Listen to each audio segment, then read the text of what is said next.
Chers amis, présents ici ou bien en ligne, soyez les bienvenus dans ces locaux où l'amour du Christ nous rassemble pour louer, prier, partager et écouter la parole de Dieu. Cette semaine, j'ai redécouvert le livre de Job. Je suis fasciné par la droiture de cet homme. Ce mec, c'est vraiment un héros de Dieu. Il est, sur bien des plans, une préfigure du Christ. Le texte relatant sa vie terrestre démontre clairement que dans notre vie terrestre, notre bien-être, nos souffrances, nos manques ou nos richesses ne sont pas forcément liés à nos comportements bons ou méchants. De plus, ce texte montre aussi un lien avec la parole du Christ qui dit dans Luc 21, juste après que les 72 disciples reviennent, en se réjouissant de ce que même les démons leur soient soumis en son nom.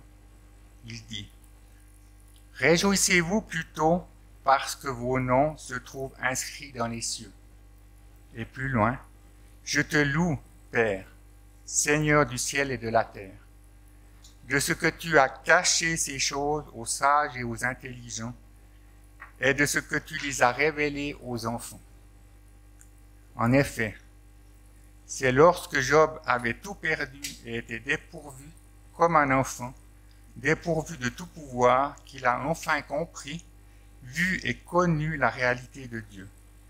Cette réalité qui ne peut pas être connue que par ouï-dire. Dans Job 1, 3, 5, 6, Job s'adressa au Seigneur et dit, « Je sais que tu peux tout et que nul projet pour toi n'est impossible. Quel est celui qui déforme tes plans sans rien y connaître? De fait, j'ai parlé sans les comprendre, de merveilles hors de ma portée, dont je ne savais rien. C'est par ouï-dire que je te connaissais, mais maintenant, mes yeux t'ont vu. C'est pourquoi je me rétracte et me repens sur la poussière et sur la cendre. » Donc avant de louer le Seigneur, j'aimerais justement reprendre les textes de Job, 4 textes, 4 passages. Il y avait dans le pays d'Uz un homme qui s'appelait Job, et cet homme était intègre et droit. Il craignait Dieu et se détournait du mal. Il lui naquit 7 fils et 3 filles. Il possédait 7000 brebis, 3000 chameaux, 500 paires de bœufs, 500 ânesses et un très grand nombre de serviteurs. Et cet homme était le plus considérable de tous les fils de l'Orient. Plus loin, l'Éternel dit à Satan, « As-tu remarqué mon serviteur, Job? Il n'y a personne comme lui sur la terre. C'est un homme intègre et droit, craignant Dieu et se détournant du mal. Il demeure ferme dans son intégrité et tu m'excites à le perdre sans motif. » Et Satan répondit à l'Éternel, « Peau pour peau, tout ce que possède un homme, il le donne pour sa vie. Mais étends ta main, touche à ses os et à sa chair, et je suis sûr qu'il te maudit en face. » L'Éternel dit à Satan, « Voici, je te le livre, seulement épargne sa vie. » Et Satan se retira de devant la face de l'Éternel, puis il frappa Job d'un ulcère malin, depuis la plante des pieds jusqu'au sommet de la tête. Job dit, « Qu'il plaise à Dieu de m'écraser, qu'il étende sa main et qu'il m'achève. Il me restera du moins une consolation, une joie dans les maux dont il m'accable. Jamais je n'ai transgressé les ordres du Saint. » Et pour finir, eh bien, Dieu le rétablit. L'Éternel rétablit Job dans son premier état. Quand Job eut prié pour ses amis, justement ceux qui l'accusaient à tort d'iniquité et de péché, et qui étaient persuadés qu'il souffrait et avait tout perdu à cause de cela. Pendant ces dernières années, Job reçut de l'Éternel plus de bénédictions qu'il en avait reçues dans les premières. Il possédait 14 000 brebis, 6 000 chameaux, 1000 paires de bœufs et 1000 ânesses. Il eut 7 fils et 3 filles. Il n'y avait pas dans tout le pays d'aussi belles femmes que les filles de Job. Leur père leur accorda une part d'héritage parmi leurs frères. Job vécut après cela 140 ans, et il vit ses fils et les fils de ses fils jusqu'à la 4e génération.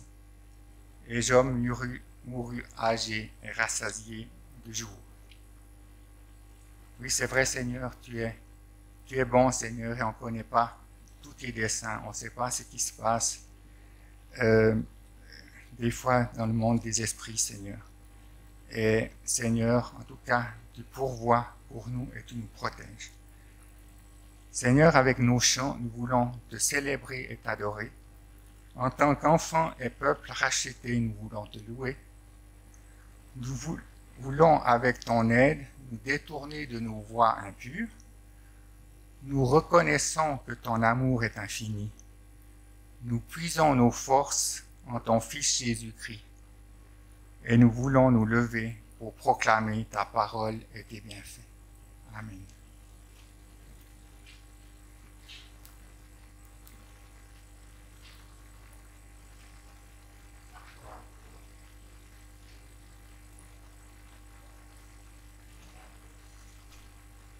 Célébrer. Nous venons célébrer.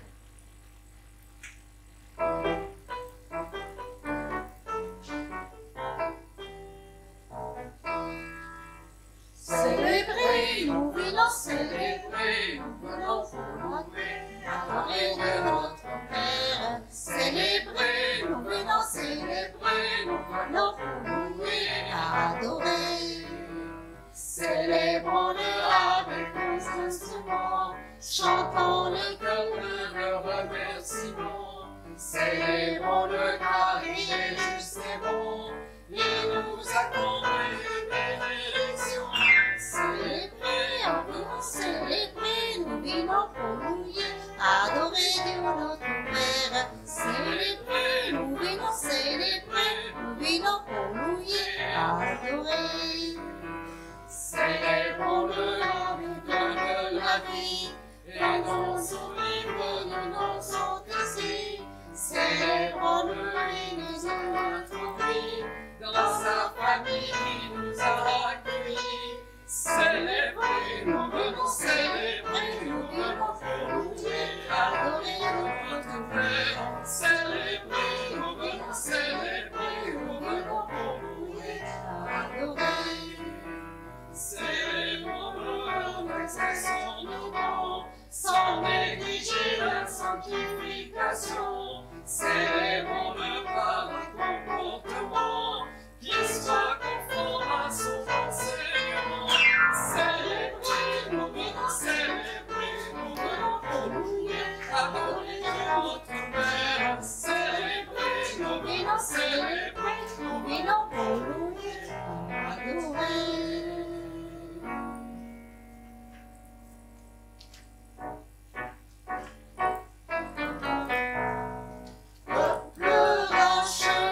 Seigneur, lève-toi, mon loup est en Dieu, chante-le tout ton cœur, car il est merveilleux. Toutes les nations, assemblées en son salon, louent le Dieu tout-puissant, qui unit ses enfants. Louez, louez, louez l'Éternel, car l'Éternel est bon. Il est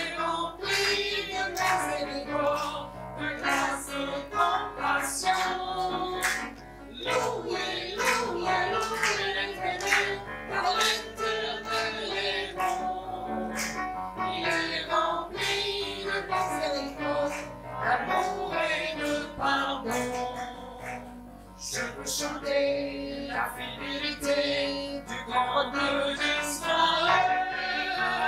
Et admirer ses noms éternels, lui les garder. Je veux parler de ses compassions pour toutes les nations. Dans son amour, les affligés sont soulevés. Louez, louez, louez l'Éternel, car l'Éternel est bon. Il est rempli de miséricorde, de grâce, de compassion.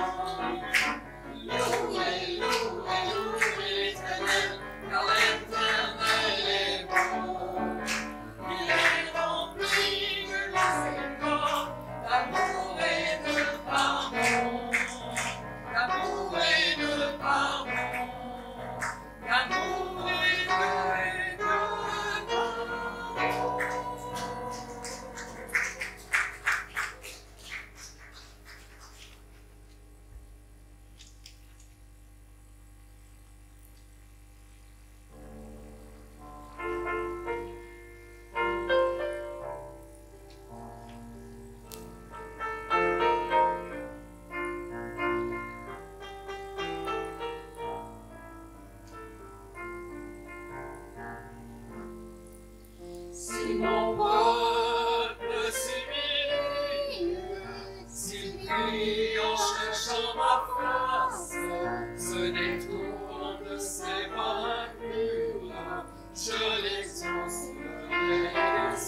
un chant, nous pouvons récolter l'offrande.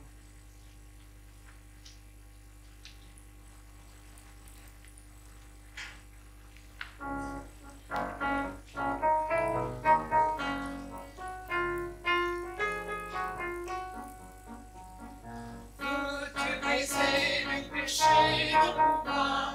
La force est en Christ, la force est en Christ. Si dans ton cœur tu veux le recevoir, la force est dans le sang du Christ. Je suis fort, fort, et plus que vainqueur par le sang de Jésus. Je suis fort, fort, et plus que vainqueur par le sang de Jésus, mon sauveur.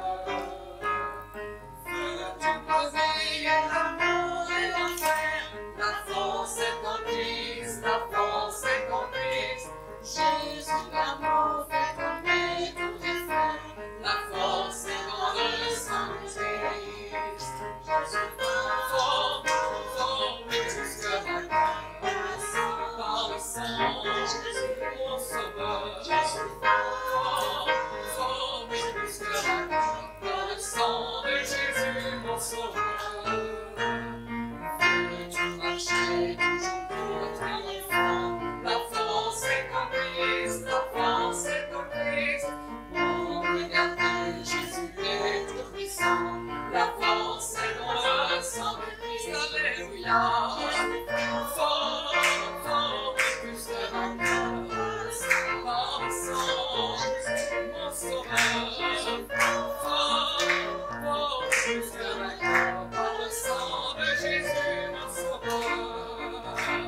Veux-tu du ciel t'approcher chaque jour? La force est en Christ, la force est en Christ. Avec Jésus, demeurer pour toujours. La force est dans le sang de Christ, alléluia. Fort, fort, et plus que vainqueur par le sang de Jésus, mon sauveur. Fort, fort, et plus que vainqueur par le sang de Jésus, mon sauveur.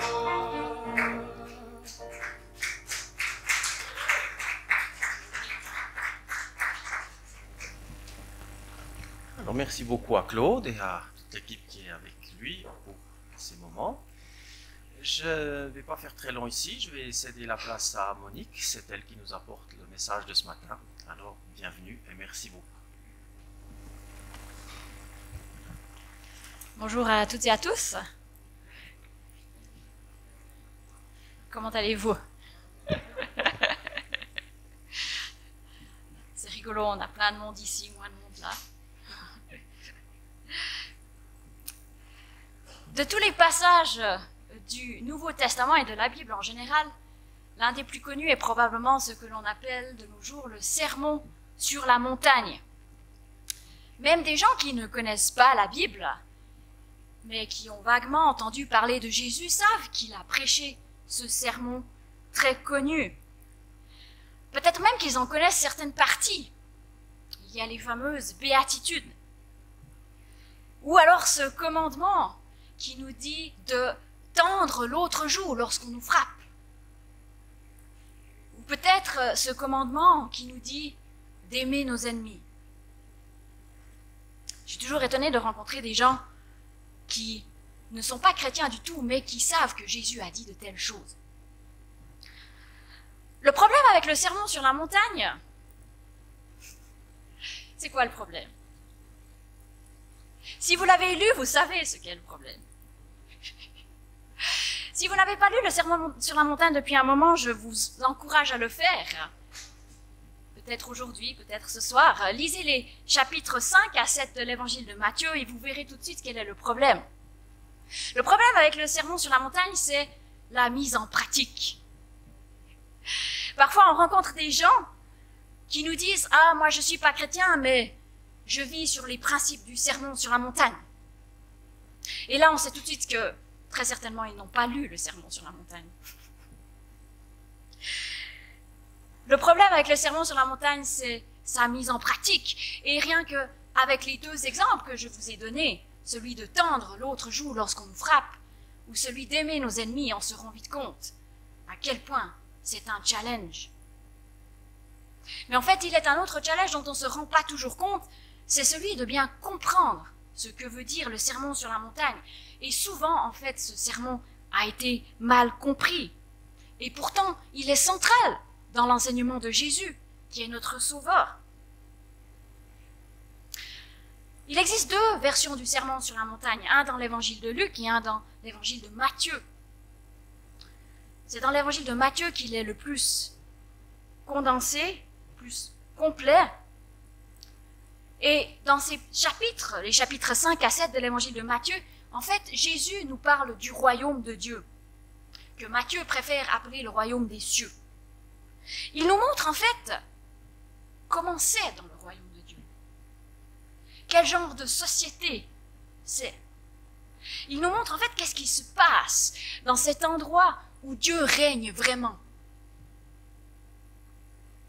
Et je voulais, avec vous, lire le début de ce sermon ce matin. Je vous invite à lire Matthieu 5, les versets 1 à 12. Matthieu 5, les versets 1 à 12. Voyant la foule, Jésus monta sur la montagne. Il s'assit et ses disciples s'approchèrent de lui. Puis il ouvrit la bouche et se mit à les enseigner. Heureux les pauvres en esprit, car le royaume des cieux est à eux. Heureux ceux qui pleurent, car ils seront consolés. Heureux ceux qui sont doux, car ils hériteront la terre. Heureux ceux qui ont faim et soif de justice, car ils seront rassasiés. Heureux les miséricordieux, car ils obtiendront miséricorde. Heureux ceux qui ont le cœur pur, car ils verront Dieu. Heureux ceux qui procurent la paix, car ils seront appelés fils de Dieu. Heureux ceux qui sont persécutés à cause de la justice, car le royaume des cieux est à eux. Heureux serez-vous lorsqu'on vous insultera, qu'on vous persécutera et qu'on répandra faussement sur vous toutes sortes de mal à cause de moi. Réjouissez-vous et soyez dans l'allégresse, parce que votre récompense sera grande dans les cieux. Car c'est ainsi qu'on a persécuté les prophètes qui vous ont précédés. Le passage que nous venons de lire est l'introduction du sermon sur la montagne, qui lui couvre 3 chapitres, comme je l'ai dit. Il est extrêmement connu, et on l'appelle en général les béatitudes, un mot qui vient du latin beatus, qui veut dire heureux, bienheureux. 9 fois dans ce passage, Jésus qualifie certaines personnes d'heureuses, de bienheureuses. Et le mot grec traduit par heureux, très certainement, correspond au mot hébreu ashré qui signifie favoriser, être digne d'envie. En fait, Jésus décrit dans ce passage les personnes qui sont dans une position favorable, dans une position digne d'être enviée. Ce qui nous frappe cependant en lisant ces béatitudes, c'est que ce n'est pas du tout le type de personnes que nous qualifierions d'heureuses aujourd'hui dans notre société. Et à vrai dire, si ça peut vous rassurer, ce n'est pas non plus ce que les gens à l'époque de Jésus pensaient concernant les personnes heureuses. Je vous invite à simplement regarder ce matin les 3 premières béatitudes. Qu'est-ce que Jésus veut dire finalement? Comment de telles personnes peuvent-elles être heureuses? La première béatitude nous dit « Heureux les pauvres en esprit, car le royaume des cieux est à eux. » Que signifient les pauvres en esprit? Il ne s'agit pas ici, dans l'évangile de Matthieu en tout cas, de pauvreté financière, vu qu'il nous dit qu'ils sont pauvres en esprit. Cela ne signifie pas non plus que c'est des gens qui sont pauvres en intelligence. Pauvre en esprit, il n'a pas tellement d'esprit celui-là. Non, c'est pas du tout l'idée. Ça ne veut pas dire non plus pauvre en Saint-Esprit. L'expression semble s'être développée dans la période de l'Ancien Testament où le peuple de Dieu était parfois appelé les pauvres, parce qu'ils étaient opprimés. Et en fait, le terme de pauvre est devenu associé avec l'appellation de personnes qui sont opprimées et donc qui sont humbles et qui dépendent de Dieu. Elles sont obligées de dépendre de Dieu, du Seigneur. Être pauvre en esprit, donc, c'est reconnaître qu'on est pauvre spirituellement devant Dieu. C'est pour ça que la version second 21 traduit cette phrase en fait « Heureux ceux qui reconnaissent leur pauvreté spirituelle, car le royaume des cieux leur appartient. »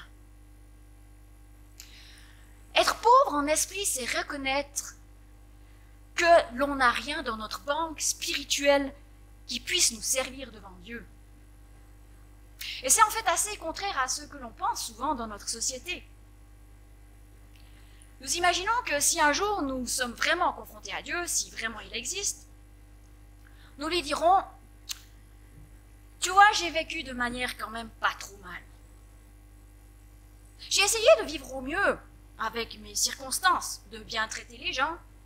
J'ai pris soin de ma famille. J'ai même participé à certaines œuvres de charité. Alors bien sûr, j'ai fait des erreurs et parfois je n'ai pas traité les gens comme j'aurais dû. J'ai mal agi envers certaines personnes, mais finalement personne n'est parfait. Je ne suis qu'un être humain. Mais regarde ce que j'ai fait. » En fait, on s'imagine qu'on a des réserves dans notre banque spirituelle qui vont nous permettre de faire bonne impression devant Dieu et d'attirer sa faveur. Or, selon Jésus, ce n'est pas comme cela que l'on a la faveur de Dieu. Celui qui a la faveur de Dieu, c'est celui qui reconnaît qu'il est en faillite spirituelle, qu'il est pauvre en esprit, qu'il n'a rien dans sa banque. Et il s'approche de Dieu, en fait, pas avec cette attitude, mais avec l'attitude d'un pauvre qui vient devant quelqu'un qui est richissime. Pas en lui disant « Regarde ce que j'ai de magnifique », mais en lui disant « Je n'ai rien, j'ai besoin de toi. »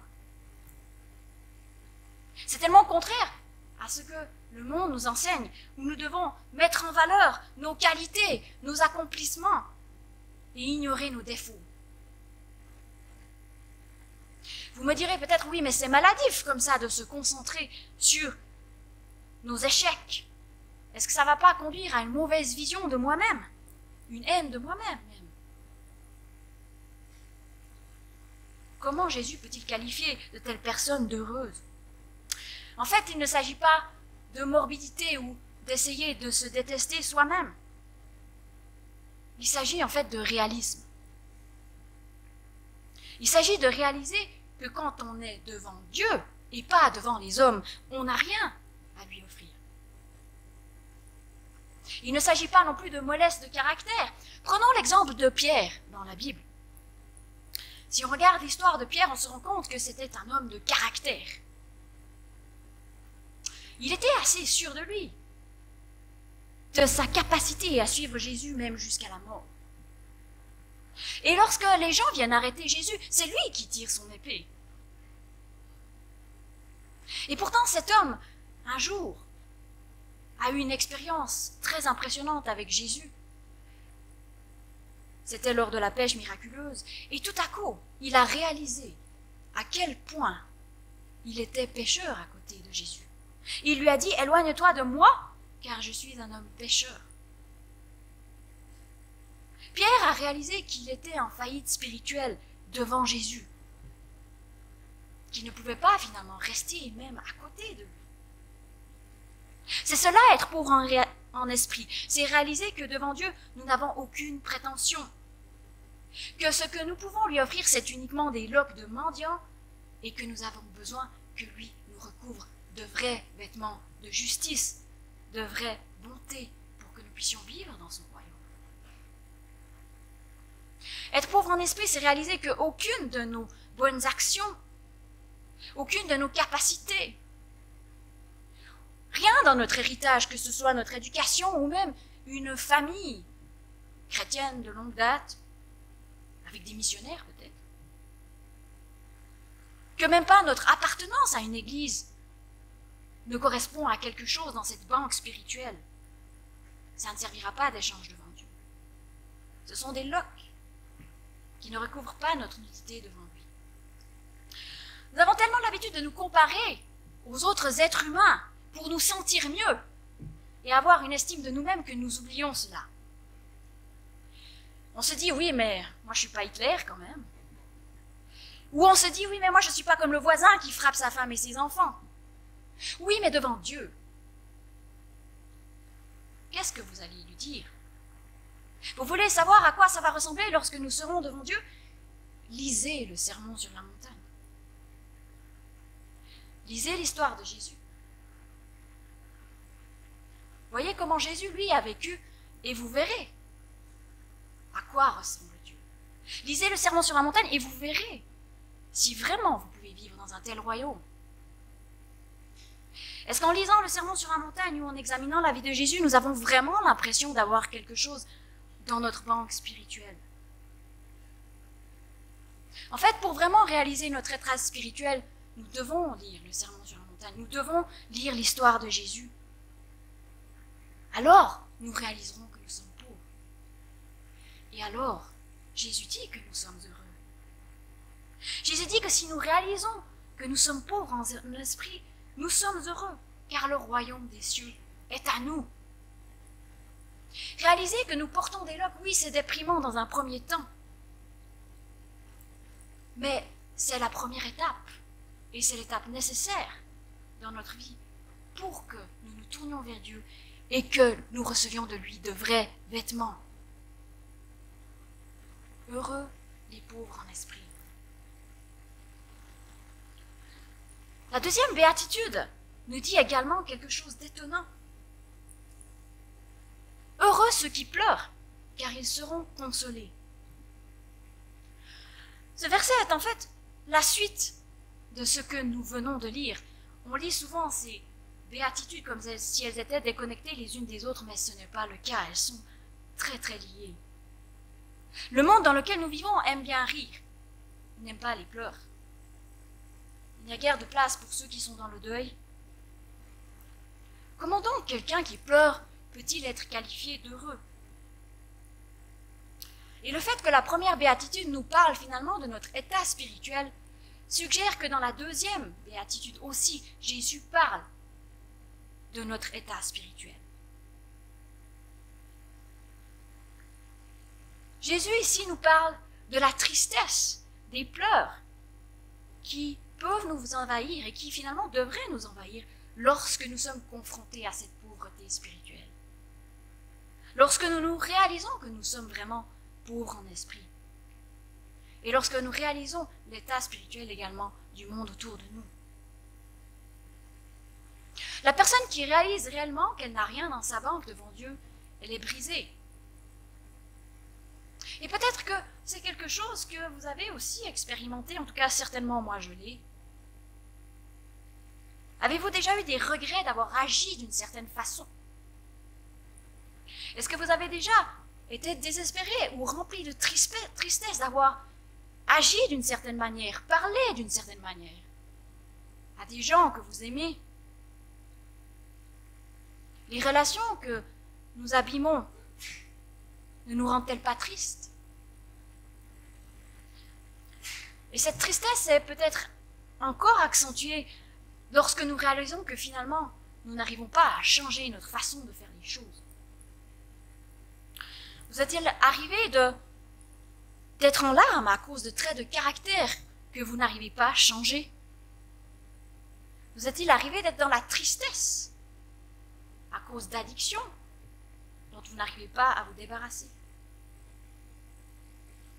Et là, il y a deux solutions. Soit on se dit finalement, ça c'est mon caractère, je ne peux rien y changer, autant l'accepter et aller de l'avant. Ou on peut faire ce que Jésus suggère, pleurer. Cela ne signifie pas que Jésus nous demande, en tant que chrétiens, d'être moroses ou toujours au bord des larmes. Il ne nous encourage pas non plus à nous apitoyer sur nous-mêmes. Non, c'est simplement le cri d'une personne qui, comme Paul le disait, malheur à moi. Qui me délivrera de ce corps de mort? C'est simplement une détresse, une tristesse qui nous vient de voir cet état. Et c'est l'étape nécessaire pour recevoir une vraie joie, la joie que Jésus peut nous donner. Pleurer sur nos manquements, notre détresse spirituelle, mais peut-être aussi Jésus fait-il référence, et je pense aussi, aux pleurs que nous pouvons parfois verser lorsque nous regardons ce monde. Lorsque nous sommes confrontés à l'injustice de ce monde, le manque d'intégrité, l'exploitation des pauvres, la cupidité, l'abus d'enfants et des plus faibles de la société, la cruauté, la destruction de la nature, l'égoïsme flagrant qui marque si profondément la société. Que faisons-nous lorsque nous sommes confrontés à cela? Est-ce que nous arrêtons la télé et essayons de ne pas y penser? Est-ce que nous condamnons les autres autour de nous et nous disons, mais comment est-ce que ces gens ne peuvent pas comprendre qu'il faut faire plus pour le climat, qu'il faut faire plus contre l'exploitation? Est-ce que notre attitude est uniquement une attitude de jugement ou est-ce que nous pleurons sur ce monde et avec ce monde qui souffre? Le chrétien, celui qui suit Jésus, on a beau lire le Sermon sur la montagne, des fois on ne s'en rend pas compte, mais le chrétien, celui qui suit Jésus est un réaliste. Il ne se cache pas la face lorsqu'il est confronté à l'horreur de l'injustice et de la violence du monde. Il ne nie pas l'existence de la mort et de la souffrance qu'elle engendre. La preuve, Jésus, lorsqu'il est arrivé devant le tombeau de Lazare, son ami, qui était décédé un peu plus tôt, Jésus a pleuré à ce moment-là. Et on sait qu'il n'a pas pleuré sur la mort de son ami Lazare en tant que tel, vu qu'il savait qu'il allait ressusciter Lazare. Non, mais Jésus a pleuré car il a été frappé par la détresse de la condition humaine qui est soumise à la mort. Il a été frappé de la souffrance de Marthe et Marie qui ont perdu leur frère.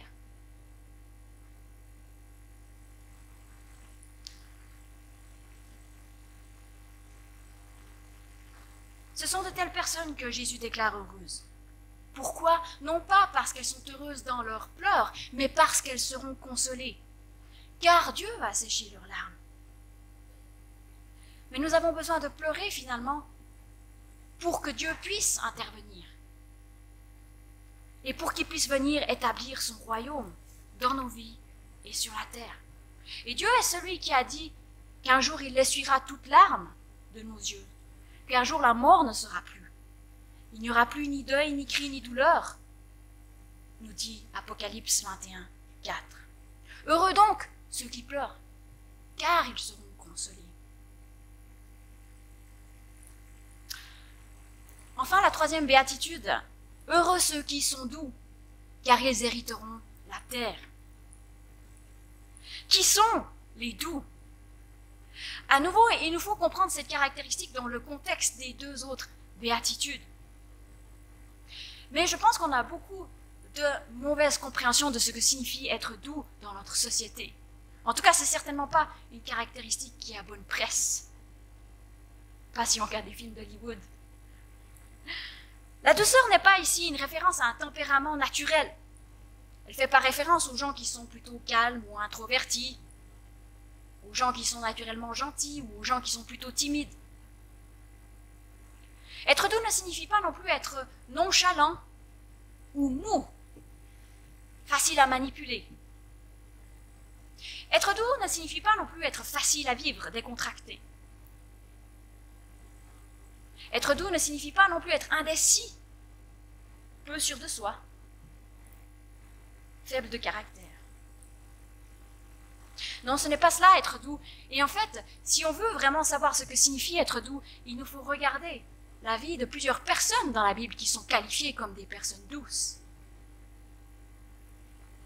En fait, il y en a plusieurs dans la Bible qui sont doux. Abraham, Moïse, Paul. Aucun de nous ne dirait que ces gens ne sont pas des gens de caractère et de courage. Mais ils sont doux. Et bien sûr, l'exemple par excellence qui nous montre ce que signifie être doux, c'est Jésus. Jésus était doux et humble de cœur. Et pourtant, il a critiqué sans embâche les leaders religieux lorsque c'était nécessaire. Et pourtant, il a chassé sans embâche ces gens qui faisaient du commerce dans le temple. Et pourtant, il est allé jusqu'à la mort volontairement En fait, ce que l'exemple de Jésus nous montre, c'est que la douceur est compatible avec une grande force, un grand courage, une autorité même. Et un courage qui peut aller jusqu'à la mort si nécessaire. Alors qu'est-ce que la douceur?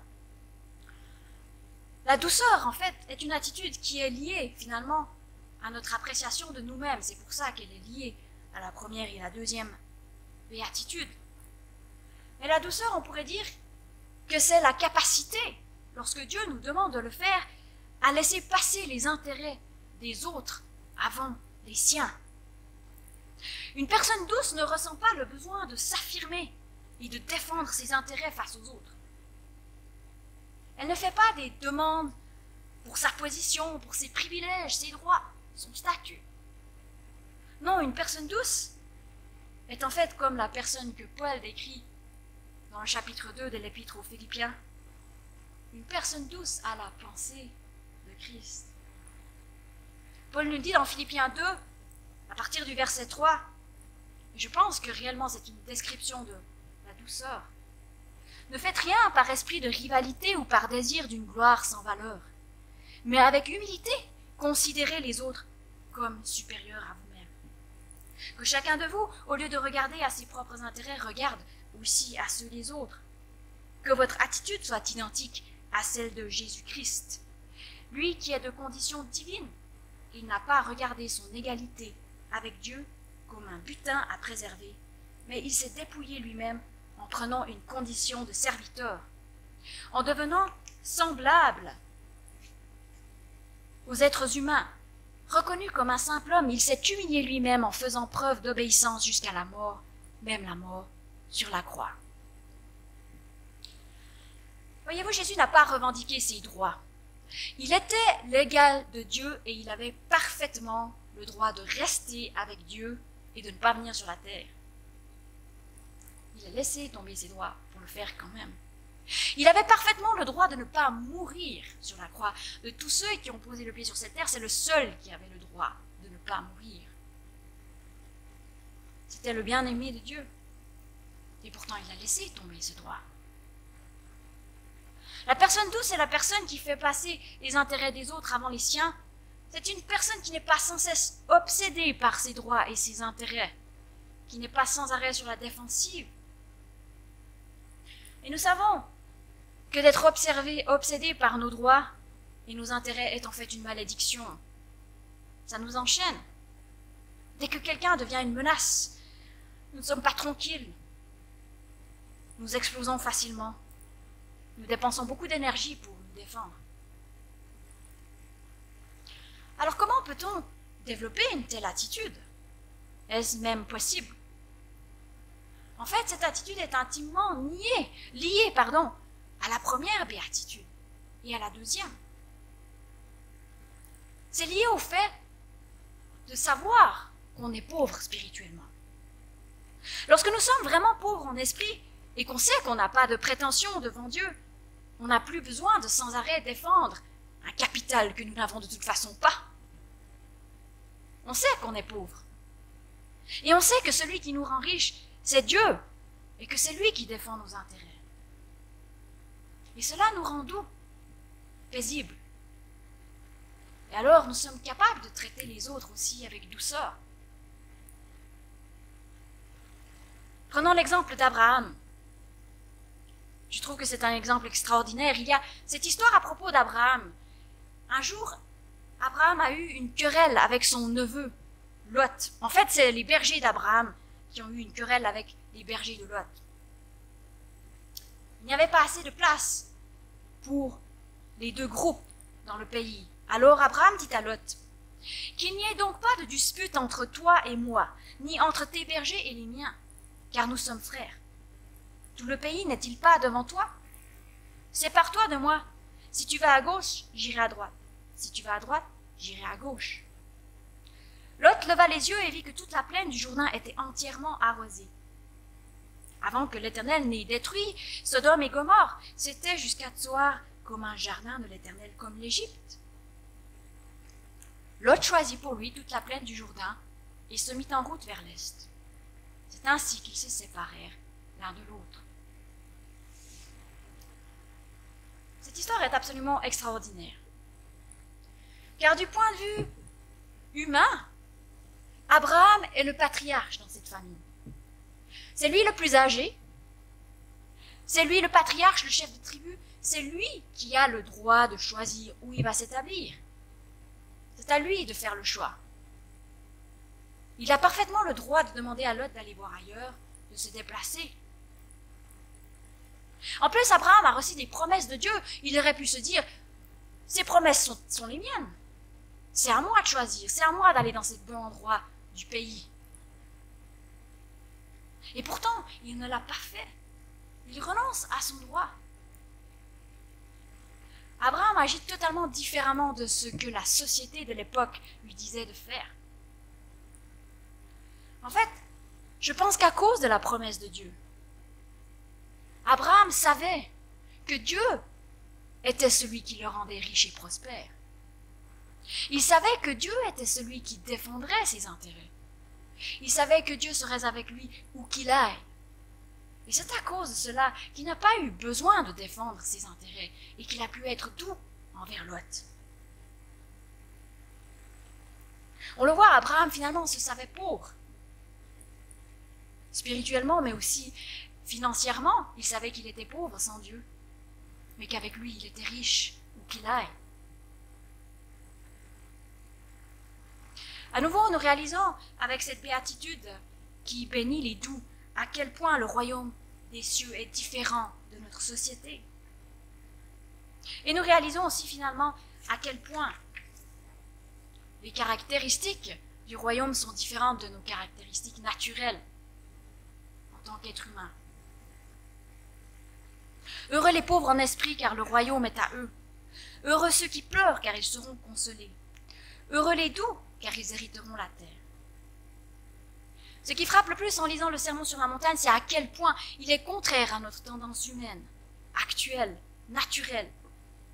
La vie dans le royaume est tellement différente et incompatible avec notre nature. Et c'est pour cela qu'en fait le Sermon sur la montagne commence avec ses béatitudes. Il commence par nous dire que si nous réalisons à quel point nous sommes en faillite spirituelle, et nous pleurons sur cela, alors nous sommes heureux. Alors, Dieu va nous conduire dans le reste de ce sermon. Mais avant que nous réalisions que nous sommes incapables de le faire par nos propres forces, avant que nous réalisions à quel point nous avons besoin de nous transformer, nous serons en échec. Et ce sermon ne restera qu'un idéal ou une folie pour nous. Et pour nous qui sommes chrétiens, il vaut la peine de nous poser cette question. Est-ce que nous sommes pauvres en esprit? Est-ce que nous avons toujours encore cette attitude qui ne se prévaut de rien devant Dieu? Ou est-ce que nous avons commencé à faire les comptes? Est-ce que nous pleurons encore sur nos péchés ou sur ce monde? Est-ce que nous pleurons encore avec ce monde ou est-ce que nous ne faisons que le critiquer? Est-ce que notre vie est caractérisée par la douceur? Ce texte est un challenge, il l'est certainement pour moi. Mais il est aussi un encouragement parce que si nous réalisons que finalement nous sommes en décalage avec ce que le Sermon sur la montagne nous enseigne, c'est un signe que le Saint-Esprit est en train de travailler dans nos cœurs. Et c'est un signe que nous sommes heureux. Je vous propose de prendre quelques instants pour méditer ces béatitudes. Et puis je conclurai par la prière.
Seigneur, nous te remercions pour le sermon sur la montagne. Nous te remercions pour cet enseignement qui nous rappelle la beauté de ton royaume.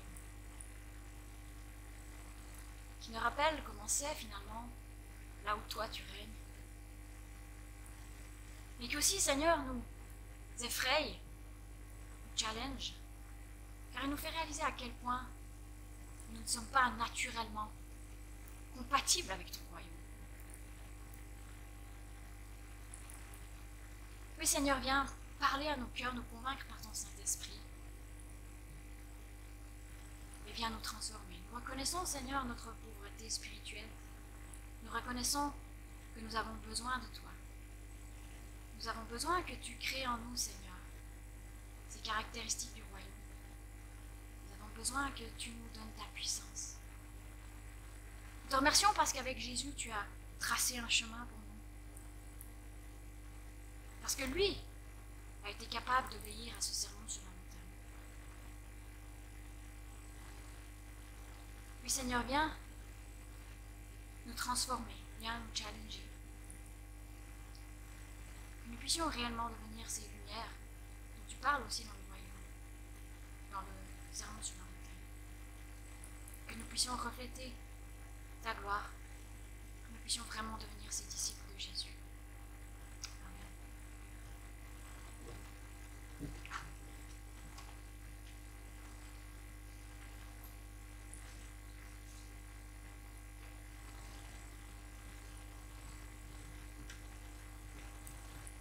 Merci beaucoup Monique pour le message. Je propose qu'on chante un chant qui va, je crois, dans le sens. Et si Claude vient au piano, c'est bien. Alors, comme on était assis et qu'on arrive à la fin du culte, j'ai choisi pour la fin, toi, lève-toi.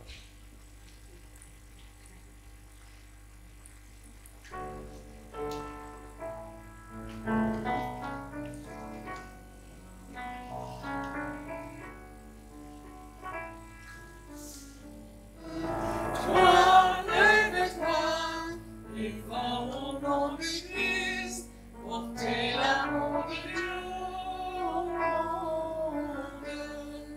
Comment les hommes conduits seront-ils rassasiés? Les prisonniers, les réfugiés seront-ils consolés? Toi, lève-toi, et va au nom du Christ, porter l'amour de Dieu au monde. Toi, lève-toi, et va au nom du Christ, porter l'amour de Dieu au monde. Comment les hommes croiront-ils ce qu'ils n'ont pas connu? Comment les nations de la terre s'aimeront-elles Jésus? Toi, lève-toi, et va au nom du Christ, porter l'amour de Dieu au monde. Toi, lève-toi, et va au nom du Christ, porter l'amour de Dieu au monde.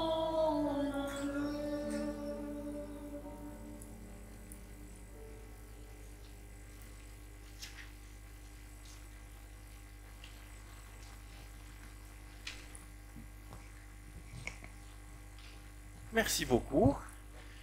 On va donc maintenant arriver à la fin de ce culte, de ce premier culte. J'ai quelques informations à vous communiquer. Je crois que c'est moi qui le fais d'ailleurs ce matin. Donc voilà. Alors pour la semaine qui vient, c'est notre semaine annuelle de jeûne et de prière.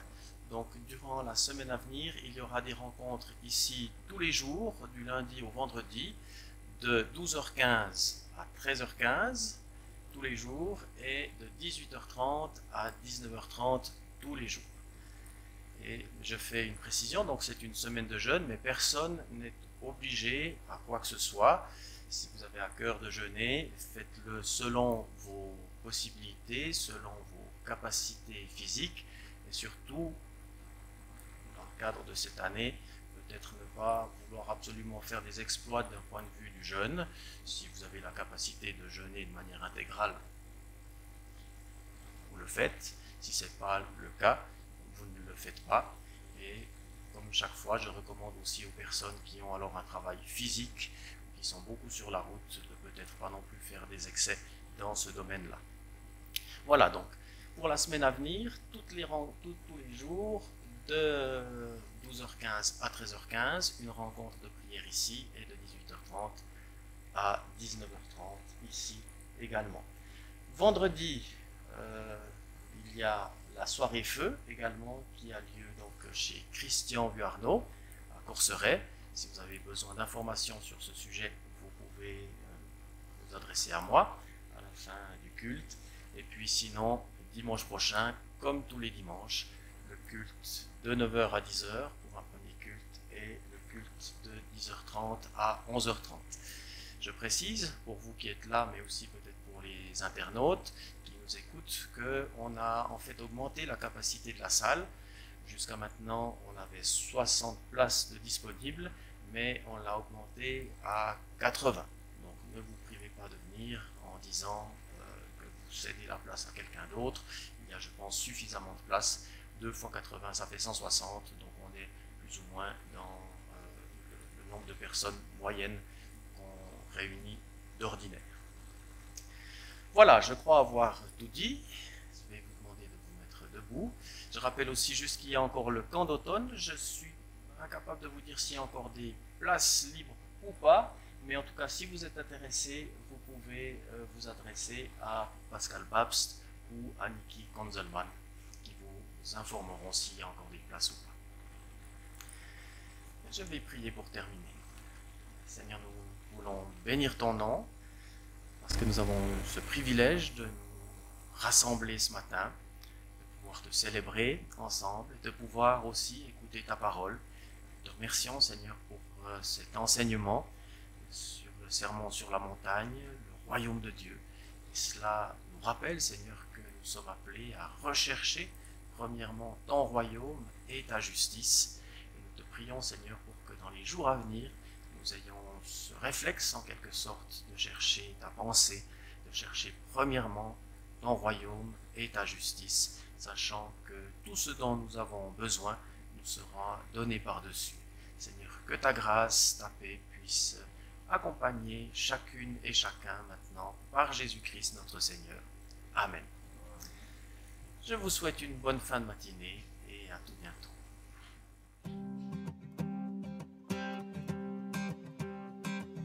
Quittant la gloire de ton ciel, tu es venu sur terre. Fils aimé du Dieu éternel, tes bras tu as ouverts. Ta grâce a bouleversé le cours de notre humanité. Nous crions ensemble victoire. Christ est la lumière du monde. Que sa gloire couvre la terre. Puissance infinie qui libère. Son nom est saint. Il est saint. Il est saint. Nous les fils et les filles du roi entonnons chaque jour un hymne de gloire et de joie, célébrant son amour. Les nations de la terre s'inclinent